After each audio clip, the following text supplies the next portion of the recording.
This is the Business Storytelling Show, a top global marketing podcast listened to in more than 100 countries, live streamed on social media, and broadcast on DBTV. Christoph Trappe chats with industry leaders to help your company tell better business stories. Here's today's episode.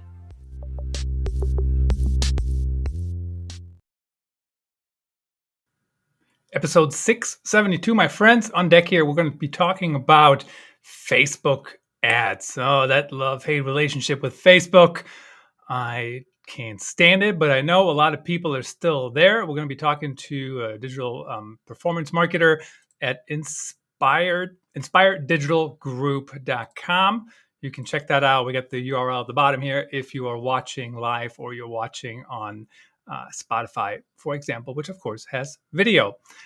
Marin Ištvanić, he is going to talk to us about that topic today. What's a good Facebook ad? Who should be doing ads on Facebook? Maybe we shouldn't go down the political route, but I know it worked 2 elections ago, right? The Russians. Maybe we don't want to touch that topic, but Facebook ads do work. So, Marin, welcome to the show. Thanks for having me. Nice to see you. Really appreciate you coming on. So kind of fill us in. Facebook ads, why is that an important topic to you? And why is it still worth doing for businesses? Yeah, so to be honest, I kind of specialize for Facebook ads for e-commerce businesses. So everybody who has an e-commerce, they want to amplify their sales. Facebook is still the best channel. There are some new channels like TikToks. Obviously, there's Google always, but Facebook is still the most robust. It still has the most data, and what it's important, it still has the best return for your money. So that's why most e-com brands are still doing it. So, and of course, when we talk about e-commerce, like we're talking about, directly to the consumer, right? So I got all these, I can show you, got all these hats over here, right? Like every time I'm on Facebook or Instagram, that doesn't fit. That's a Washington polo today. But I get, another ad, another hat is coming out, another polo is coming out. And of course I buy them because, they know me, they know who I like, who I don't like. And is that why it works? Because it is, the consumer side of things. People are in that mindset. They're just looking for things that are important to them as a consumer, or why is it? I mean, let's dive into that a little bit deeper if we can. Yeah, so Facebook has a lot of data about you. What are your preferences? What do you like? For example, I mostly see ads about, traveling, maybe watches, sports stuff, while my girlfriend is probably seeing some jewelry, clothing. So Facebook algorithm is why it is so powerful. So basically, it shows you the ad that are relevant to you. I have a lot of people that say to me, but I hate those ads. But then I always say them, but ad is not annoying as long as it is relevant. And Facebook algorithm allows us to do exactly that, to showcase the ad to the users that would most likely to convert and that they would buy something that they like. So that's the power of algorithm. Power of algorithm combined with a good product, with a good offer, and with a good creative, whether it's your image or a video. Obviously, if you have a bad product, Facebook is not going to help you. I'm a media buyer, but I tell to my clients, for me, Facebook ads is just a cherry on a top. It's amplifier when you already have a product that's working, that people want, and you want to reach more people to actually amplify your revenue. It's just very interesting. What I'm trying to wrap my head around, how does the algorithm know, right? I mean, so if I keep buying Yankees hats, right, or Commanders hats or whatever, and I always click, and I end up buying. Of course, I don't like those ads because, they make me spend money. Of course, the companies like that, right? But what's the algorithm aspect?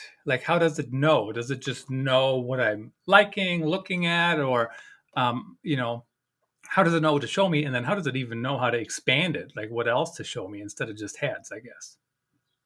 Yeah, so basically, initially it has some data from all the interactions you did on Facebook with organic interactions. For example, if you're clicking on a sports articles, if you're checking baseball articles, like reading about last time game or stuff like that. And then it combines with all of your clicks on the existing ad. So there's a lot of time it happens, you click on one hat, when you buy it, you go back to Facebook, and then you see a lot more ads about that hat. So Facebook now thinks, okay, you're a guy that's interested in hats. So let's start pushing it. Like, to be honest, in terms of the algorithm and like what's happening in the backend, it's kind of a black box.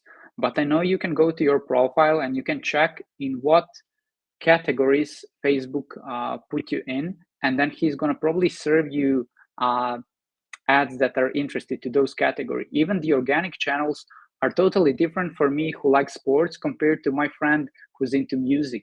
He's seeing a lot of different things. So that capability and Facebook algorithm being so robust that it can serve the exact right thing that someone want to buy is mind-blowing. Yeah, it's just kind of interesting, and of course now I finally have the time to go off screen and put the right hat on so we can really milk this rabbit hole as long as we can. But let's talk about what is a good Facebook ad. I mean, it's kind of interesting to me. I mean, back in the day, people would say, oh, digital advertising doesn't work, blah, blah, blah, blah, blah. Like nobody would buy anything. And I look at the ad and I'm thinking, why would anybody buy anything? Because it doesn't say buy whatever it is we're talking about, right? It's like a brand awareness campaign.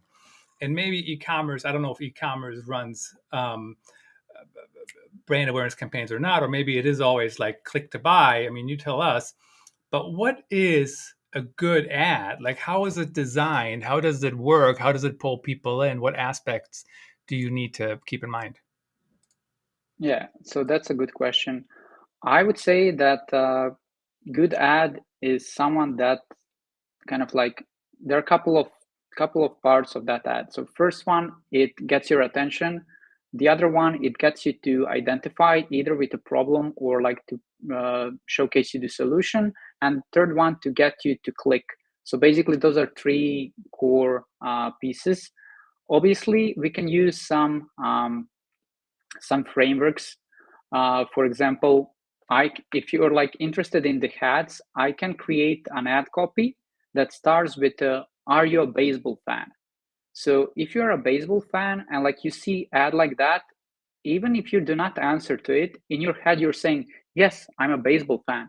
And then if I manage to, like, let's say, showcase a Yankees hat that you're a fan of, then like you are identify with this, and then I kind of showcase you the product that I can sell you, and then I put some benefits around, put some features or benefits around it, like, I don't know, support your team, or like, this is the, like, I don't know, one size fit all, or like it has the best material or whatever, because like different people are buying from different purposes. My goal as someone who's making the ads is to find out why most of the people would buy.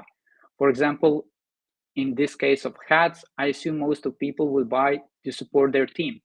If I'm selling, I don't know, skincare cream, I could say you're gonna look younger with this cream, you're gonna get more compliments, or I don't know, your children would ask you what skincare are you using.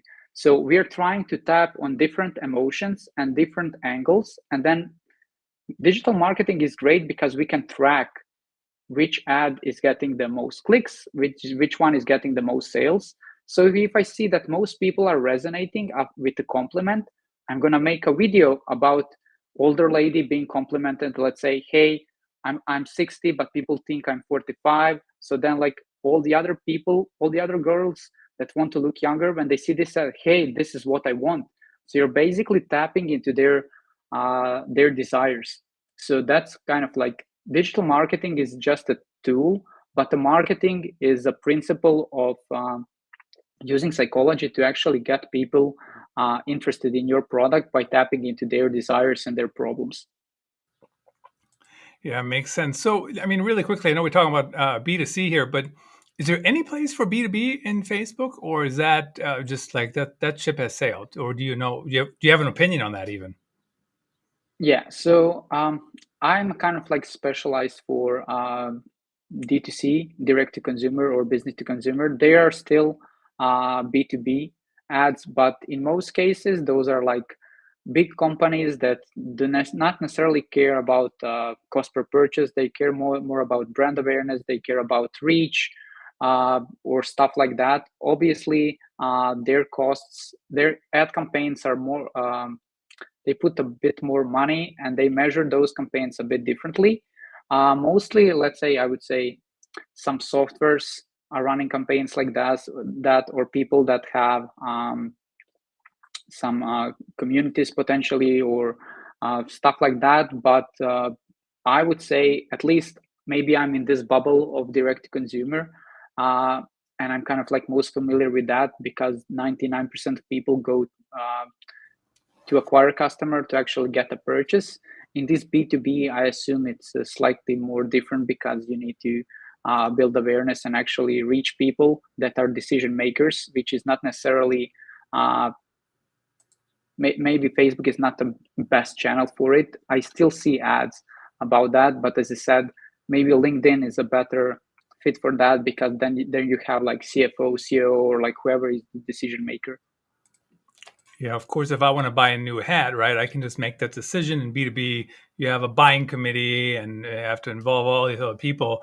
I would probably never buy a hat if I had to do all that to Yeah. do that. So, on Facebook, when it comes to e-commerce, are there some e-commerce type of e-commerce stores that are better suited on Facebook? I mean, e-commerce. I mean, that's like a very wide-ranging topic, right? I mean, if I'm selling something online and I got a store, I mean, that's technically an e-commerce store, I guess.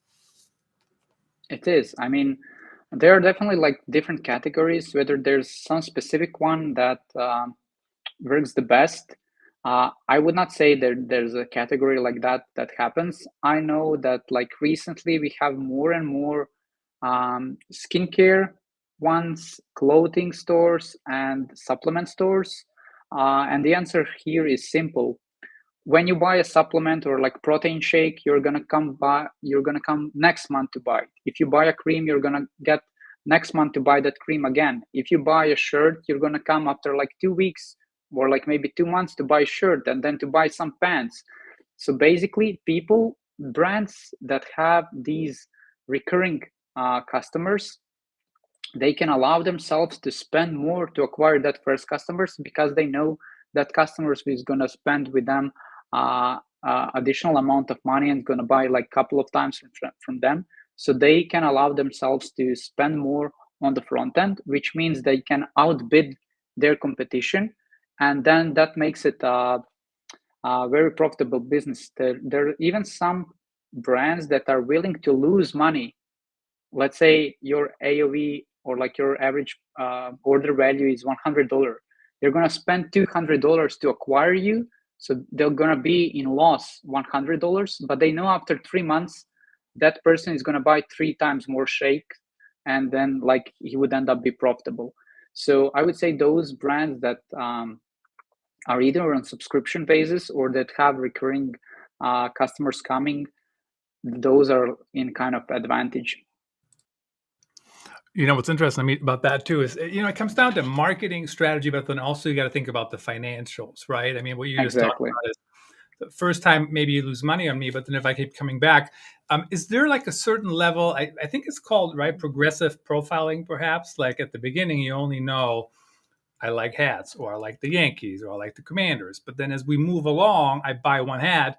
Now you get my email, right? So now you can target me more specifically, maybe, or am I just kind of making up things that no longer work?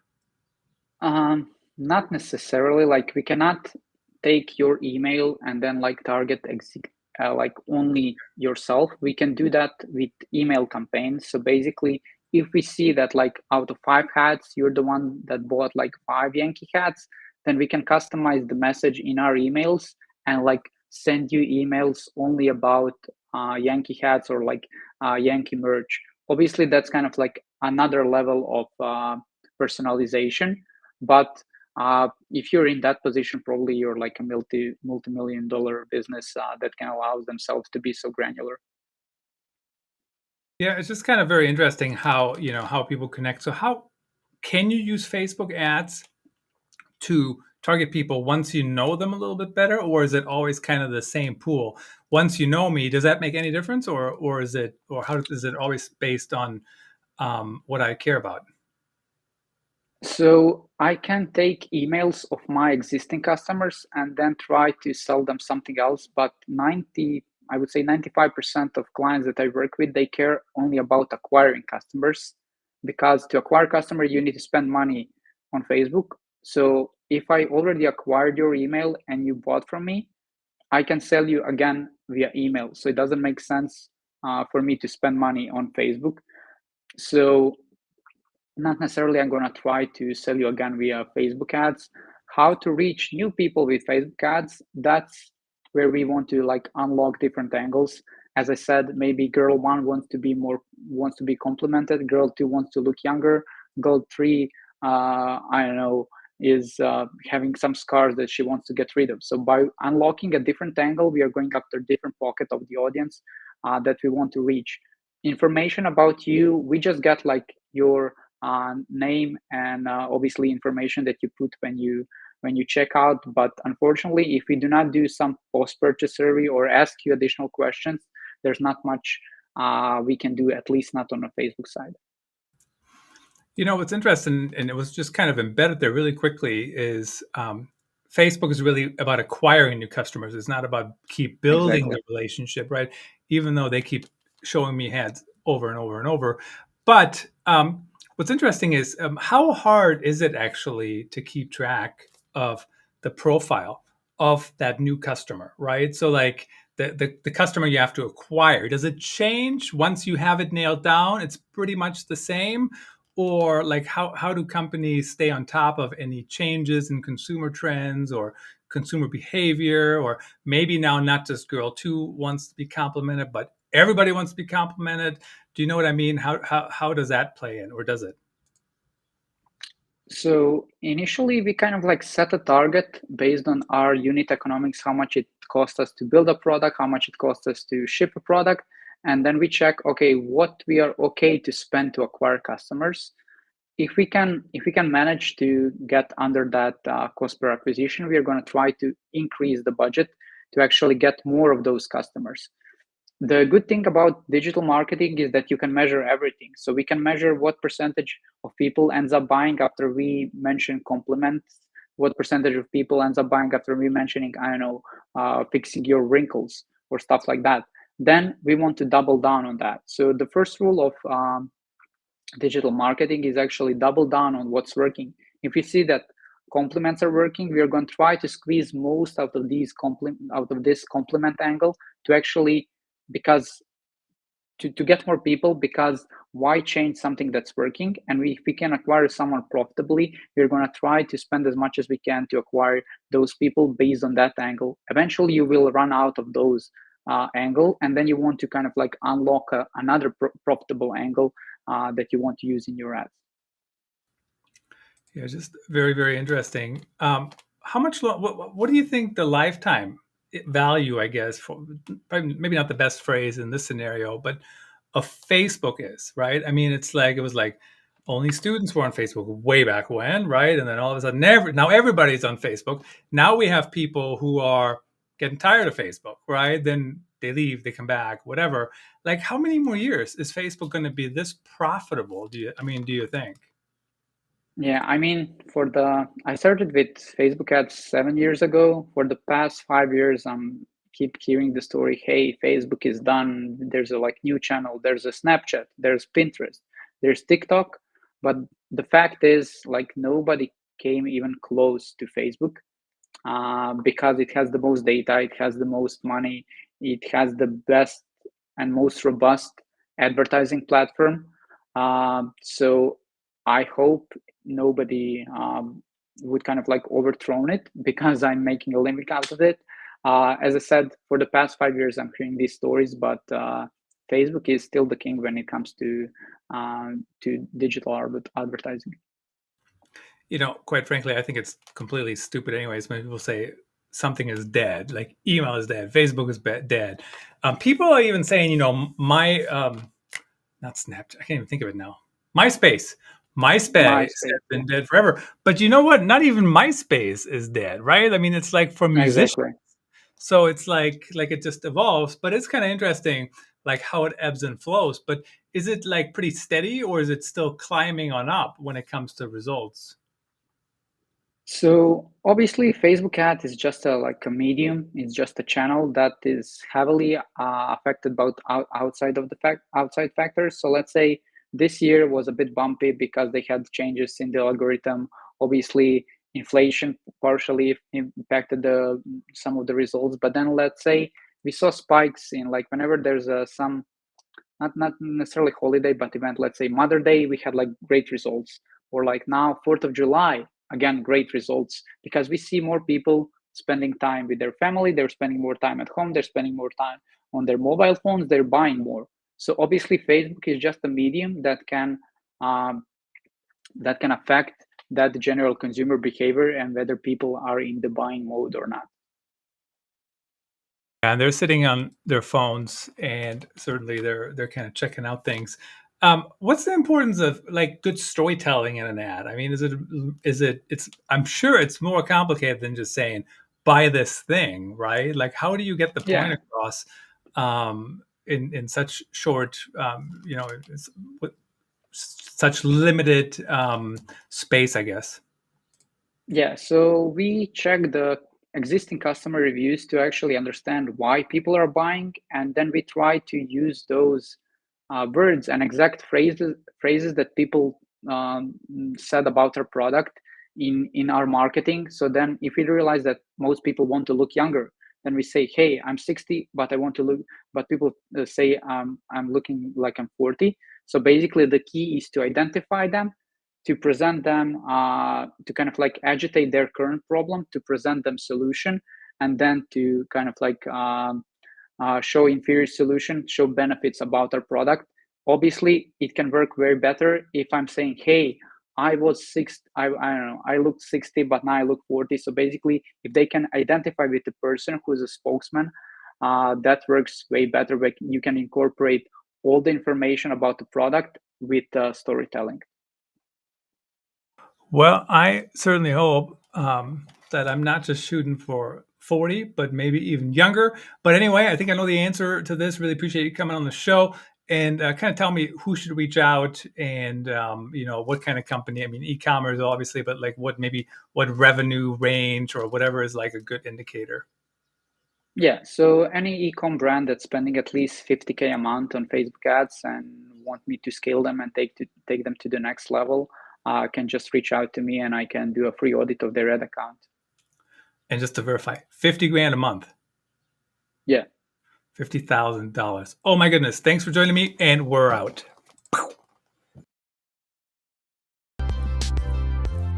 Thanks for tuning in. Please rate and review the Business Story